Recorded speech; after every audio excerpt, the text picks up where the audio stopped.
Pse ankohemi kaq shumë? Nga ankesa, vetëm të këqija vinë.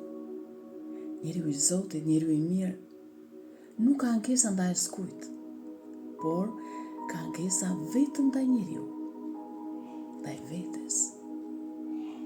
Ai shikon të metat e tij, gabimet e tij, fajet e tij dhe përpiqet që të përparojë jetën shpirtërore. Njeriu i Zotit nuk ankohet me orë të tëra për fëmijët e tij, sepse lutet për ta.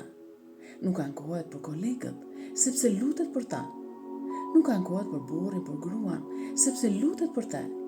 Nuk ankohet për prindërit, sepse lutet për ta. Nuk ankohet për fëmijët, sepse lutet për ta.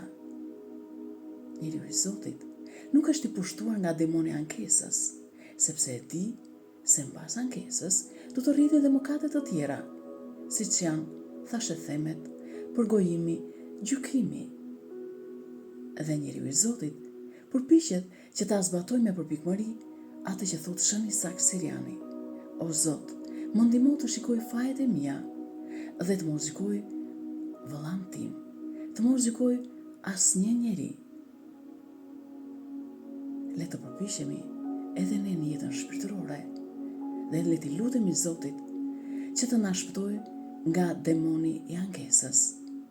Dhe sa herë që na kap tundimi që të fillojmë të ankohemi për ndonjë person, le ta frenojmë veten tonë, duke i kujtuar vetes sonë: stop, në vend që të ankohem, do lutem për këtë person.